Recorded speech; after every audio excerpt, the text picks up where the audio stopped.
और काफ़ी परिवर्तन के बाद उन्होंने भी कई नई शुरुआत की और इसी शुरुआत के चलते इसमें पिताजी का बहुत बड़ा सपोर्ट था।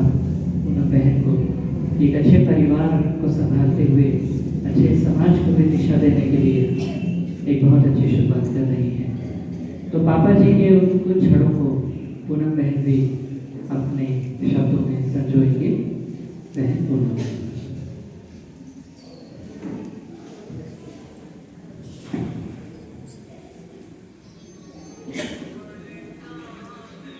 आप सभी को प्रणाम। सारे बेटे जी ओम शांति। सबसे पहले मैं बहन जी लोगों का बहुत बहुत कृतज्ञता व्यक्त करती हूँ कि पिताजी के कार्यक्रम में आप लोग का जो ये शुभ आशीर्वचन रहे ये पापा जी सुन ही रहे हैं। तो आप सभी के प्रति ब्रह्म कुमारी की पूरी टीम, सभी बहन भाई को के प्रति कृतज्ञता।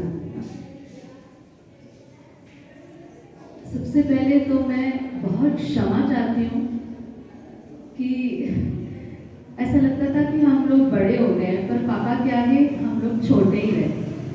जितनी सेवा हमको बचपन में मिली उतनी तो सेवा नहीं कर पाए।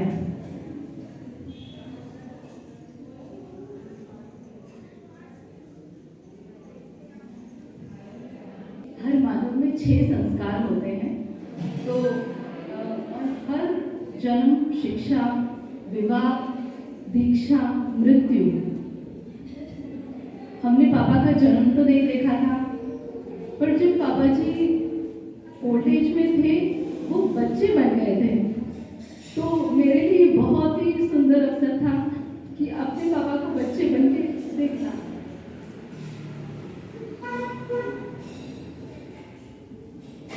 का शिक्षा संस्कार भी नहीं देखा, पर मृत्यु संस्कार इतनी अच्छी हुई पापा जी की कि मुझे लगता है हर परिवार में बुजुर्गों की ऐसी ही सेवा हो।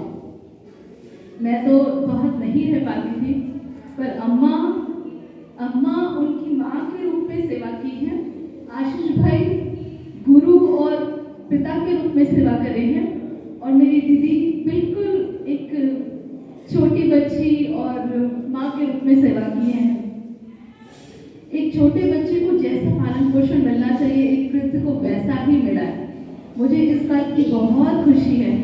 मैं चाहूँगी हर परिवार में वृद्धों की ऐसी ही सेवा हो, बिल्कुल बच्चों की तरह। जैसे कोई नया बच्चा जन्म लेता तो कितने खुश होते हैं, नए खिलौने लाते हैं, नए कपड़े लाते हैं, लेकिन जो वृद्ध होते हैं तो ये सेवा नहीं मिलती। ये अनफॉर्चुनेटली इंडिया है, हम भारत में बहुत बड़ी बड़ी बातें करते हैं, पर वृद्धों की ये स्थिति मैंने नहीं देखी है।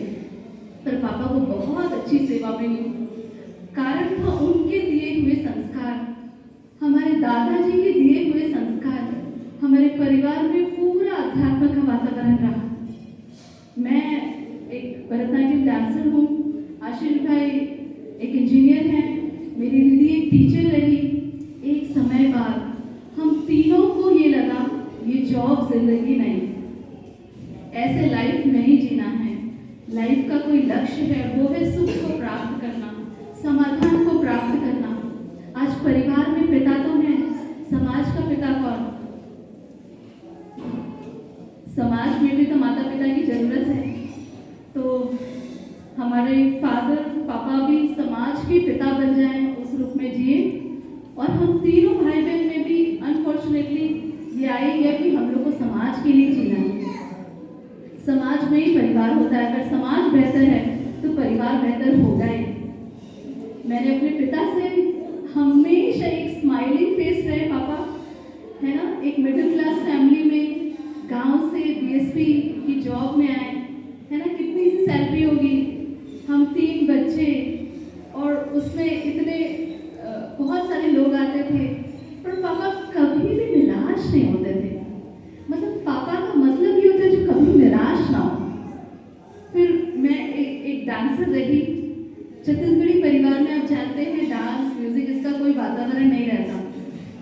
पापा भी नहीं चाहते थे कि मैं ये पढ़ाई करूं, पर फिर भी वो मेरे को सपोर्ट करे, फाइनेंशियली मेंटली पूरा सपोर्ट करे।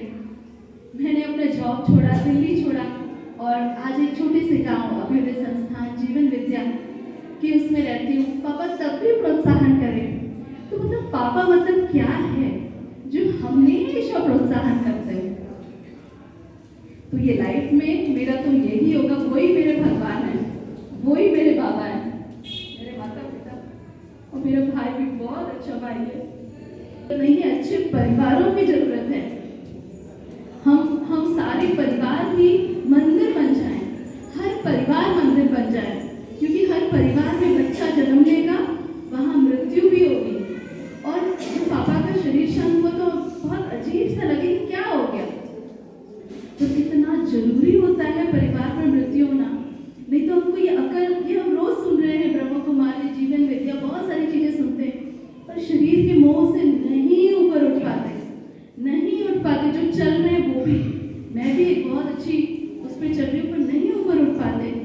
पर ये मृत्यु की घटना हमको आंखें खोल दी। हाँ, होता है, शरीर विरचित होता है, हम अमर हैं, हमारा आचरण अमर है, और पापा का आचरण वाकई अमर है। तो मैं बहुत हृदय से इसी समाज में हर परिवार में वृद्धों की ऐसी सेवा हो, इसके लिए जी जान से लगी रहूंगी। आप सब आए, इसके लिए बहुत बहुत मतलब कृतज्ञता।